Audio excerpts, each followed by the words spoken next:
자, 오늘은 요한복음 5장 말씀을 좀 나누겠습니다.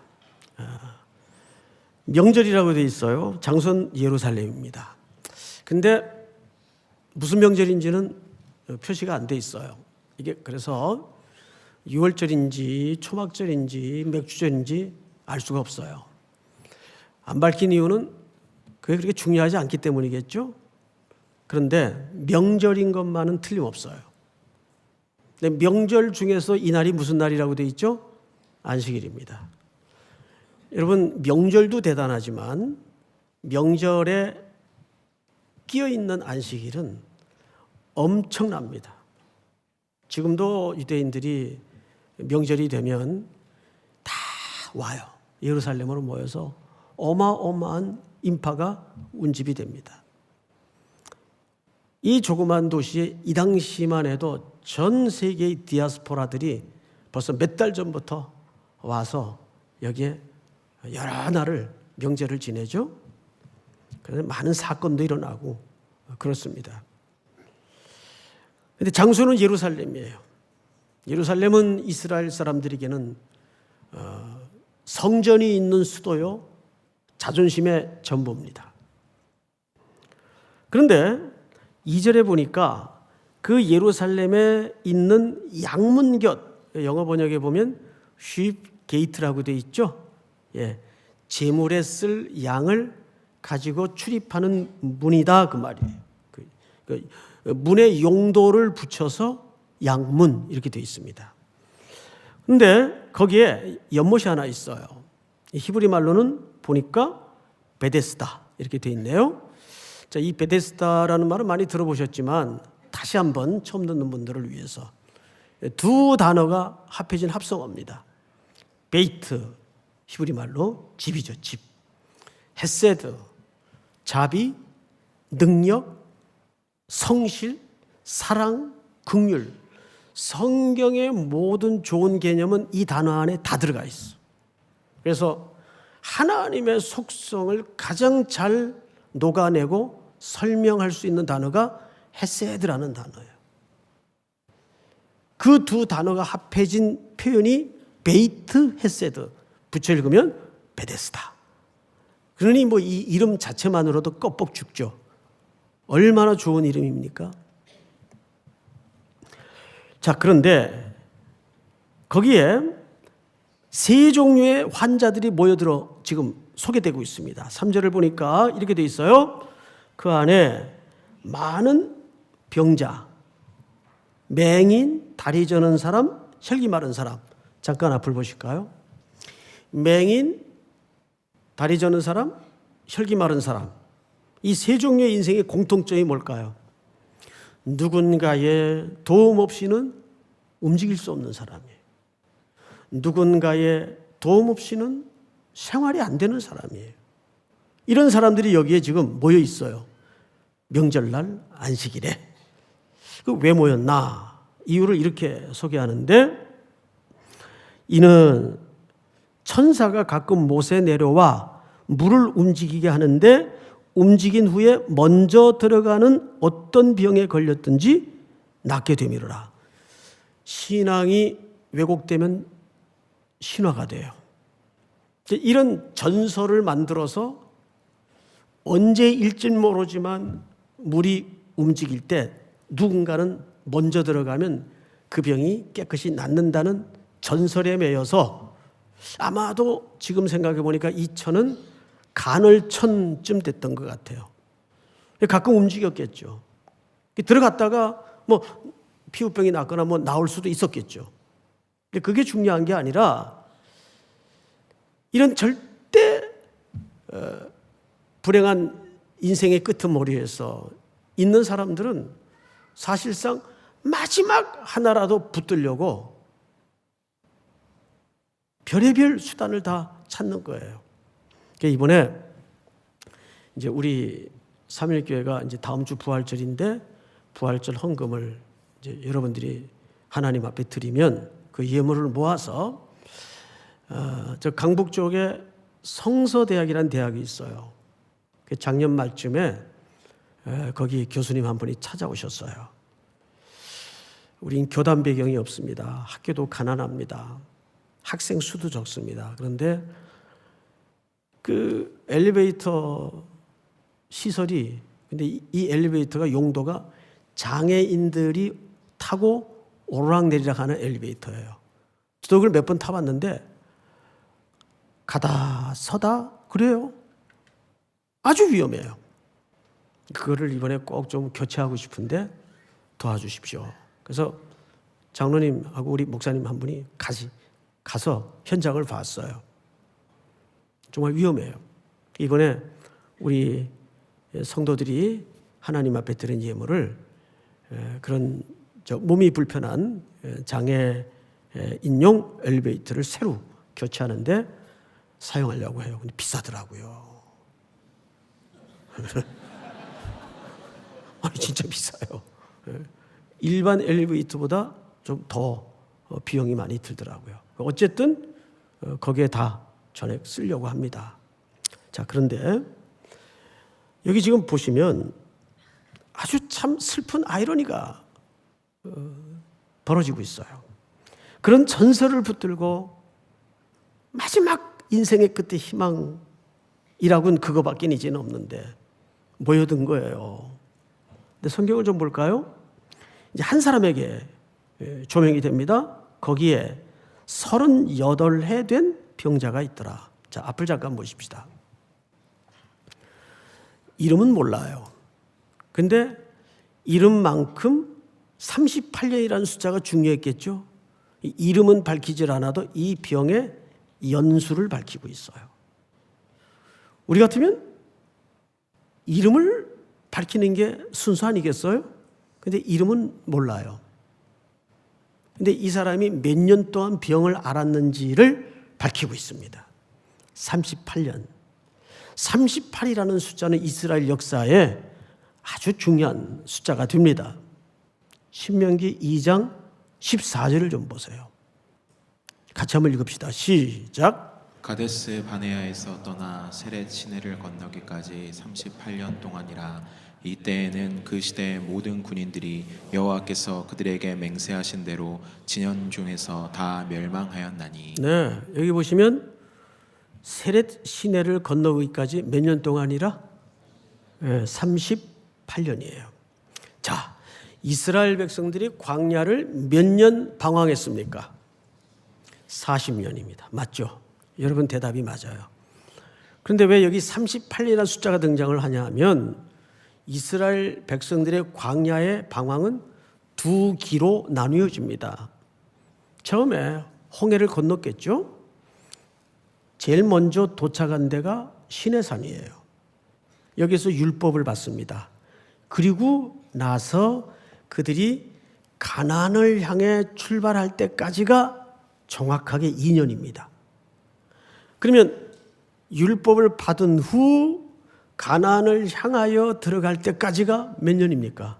자연히 38년이에요.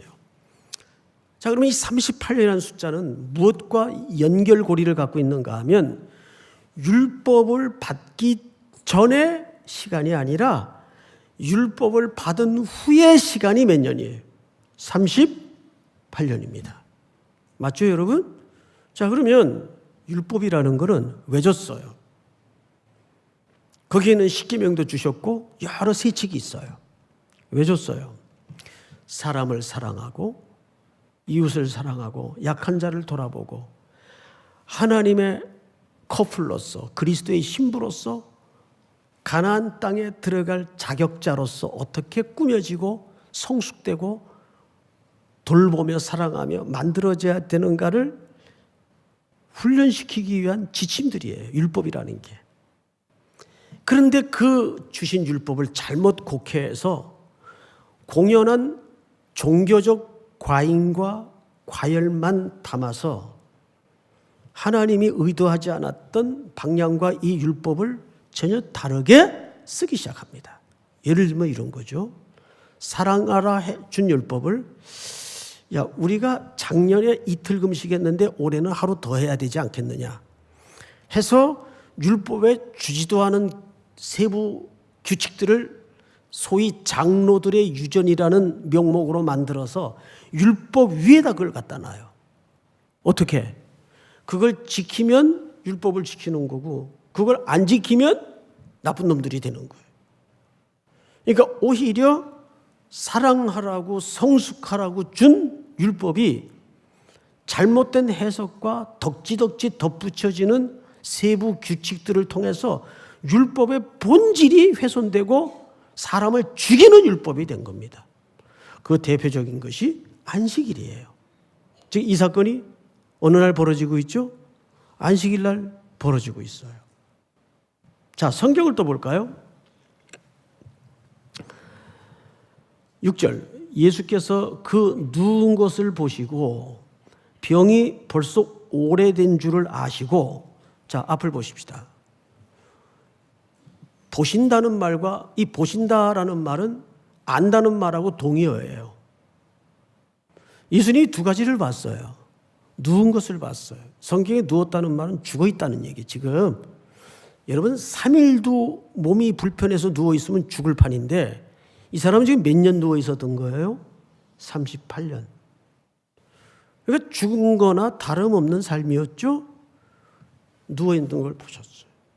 근데 그 병이 이미 돌이킬 수 없을 정도로 깊은 것을 보셨어요. 우리 안에 그런 거 없어요?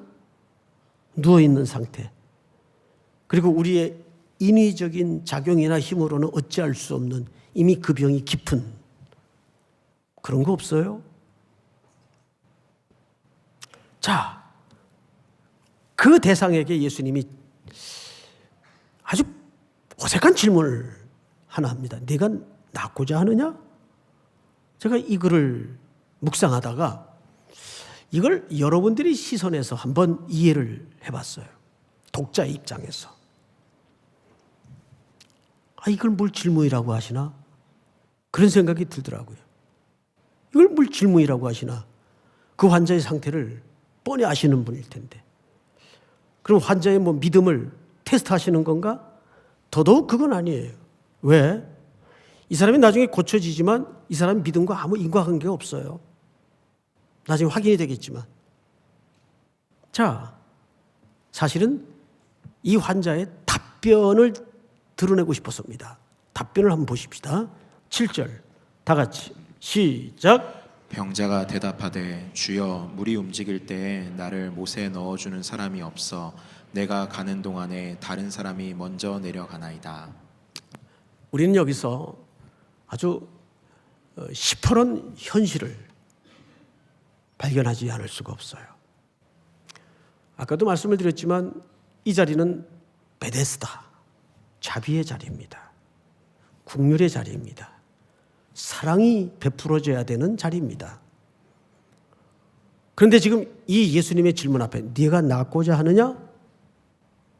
근데 환자는 뭐라고 대답하냐면 이렇게 대답을 해요. 7절에 병자가 대답하되 주여 물이 움직일 때 나를 못에 넣어주는 사람이 없어. 이걸 영어 번역에 보면 조금 더 뉘앙스가 강하게 살아나 있어요. 나를 연못에 넣어줄 그 한 사람이 없습니다. 이렇게 돼 있어요. I have not a man. 그 한 사람이 없습니다. 누가 도와줘요? 지금 세상에 이 현장에서도 무시무시한 경쟁이 벌어지고 있는데 여기도 경쟁 사회예요. 먼저 들어가는 사람이 알았어. 먼저 제가 놀래서 그래요. 먼저 들어가는 사람이 이기는 사회인데 그렇잖아요. 누가 넣어줘요? 아무도 이 사람을 도와줄 사람이 없어요. 오직 한 분 외에는.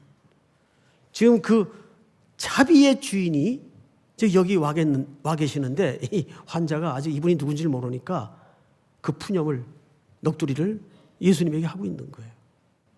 그러자 예수님께서 이렇게 얘기하십니다. 8절 일어나 네 자리를 들고 걸어가라 하시니 그 사람이 곧 나와서 자리를 들고 걸어가니라. 여기까지는 별탈 없어요.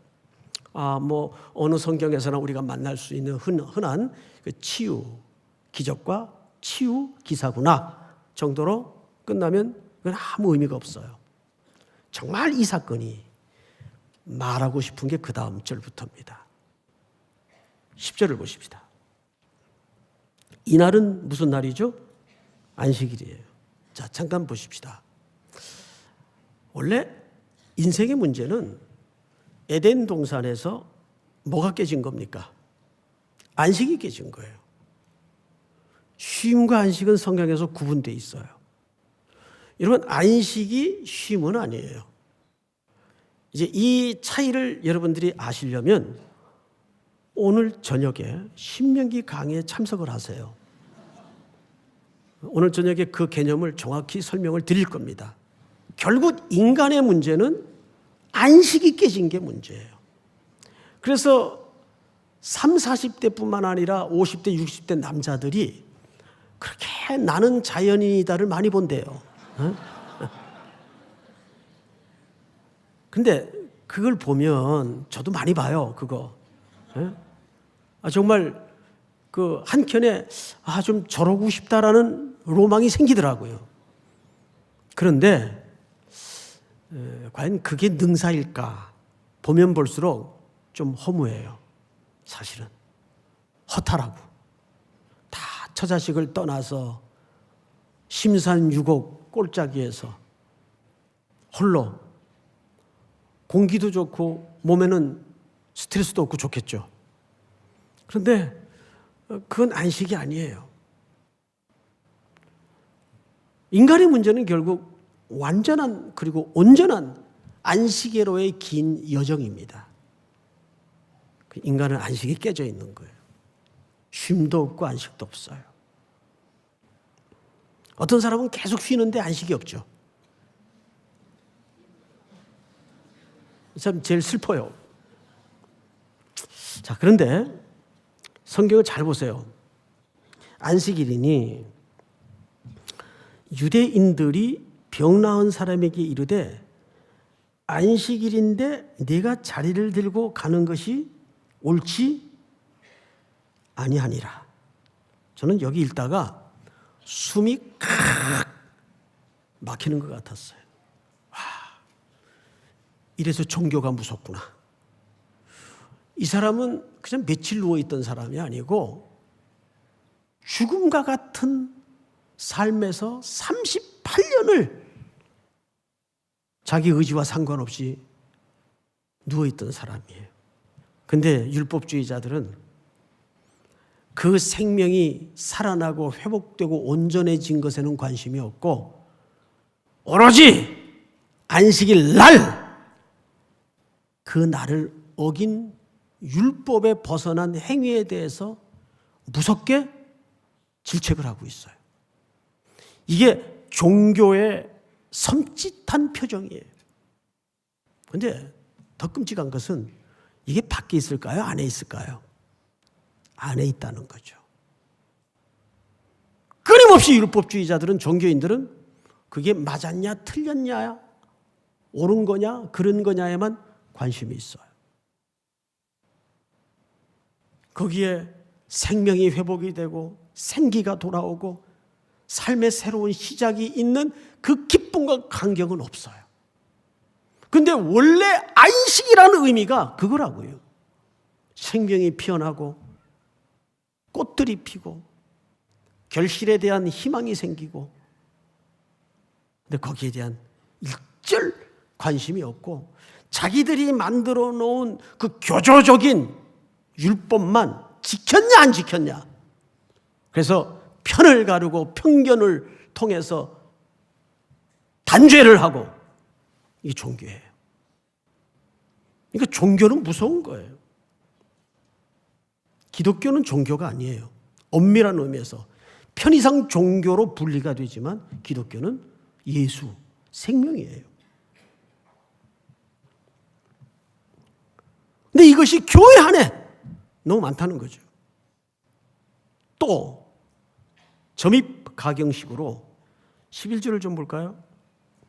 대답하되 나를 낫게 한 그가 자리를 들고 걸어가라 하더라 하니, 12절에 같이 읽습니다. 시작. 그들이 묻되 너에게 자리를 들고 걸어가라 한 사람이 누구냐 하되 예수를 궁금해서 찾았을까요? 아니에요.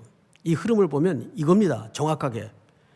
너에게 그런 지시를 내서 이 안식의 거룩한 율법을 깬 자가 누구냐?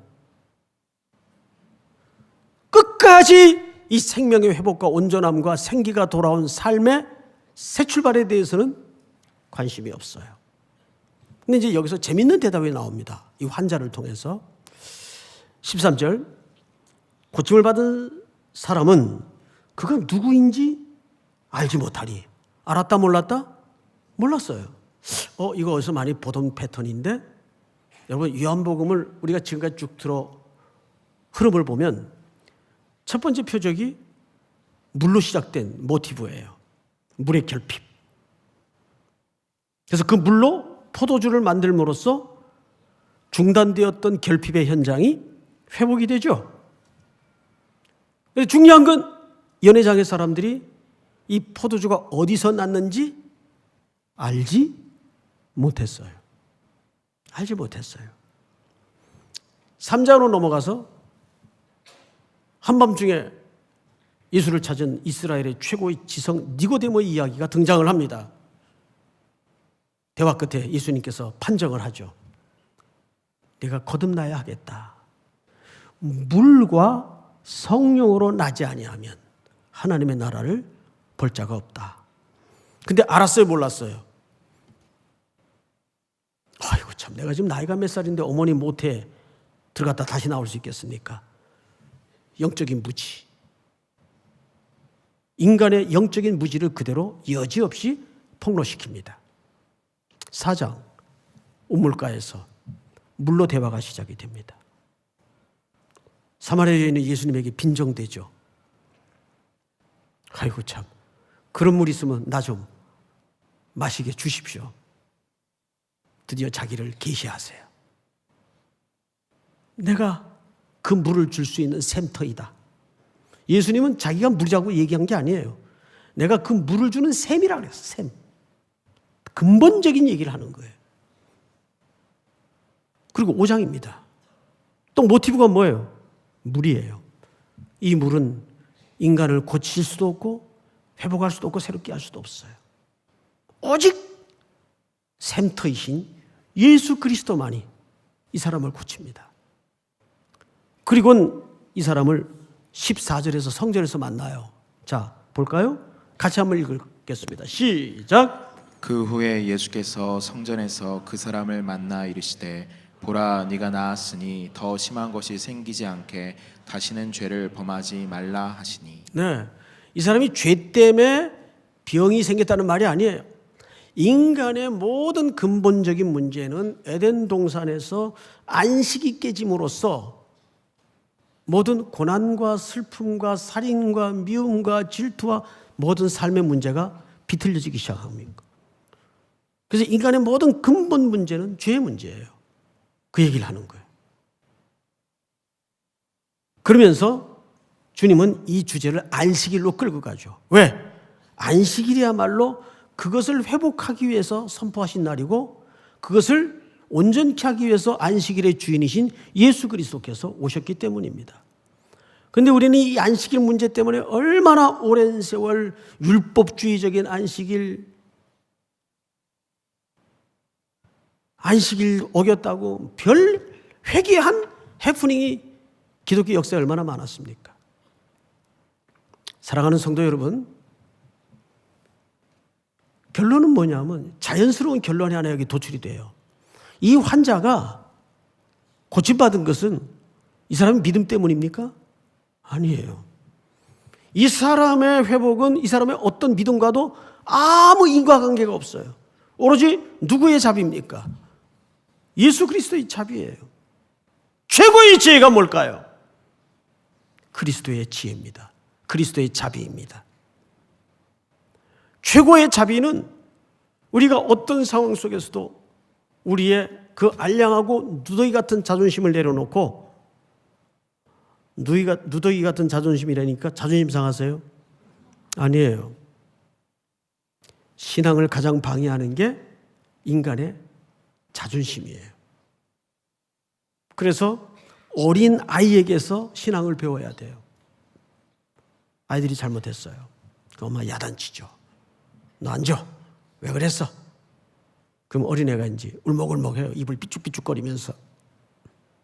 그러다가 얘가 아주 고도의 수단을 씁니다. 왕 울음을 터뜨리면서 엄마의 품에 달려들어요. 엄마.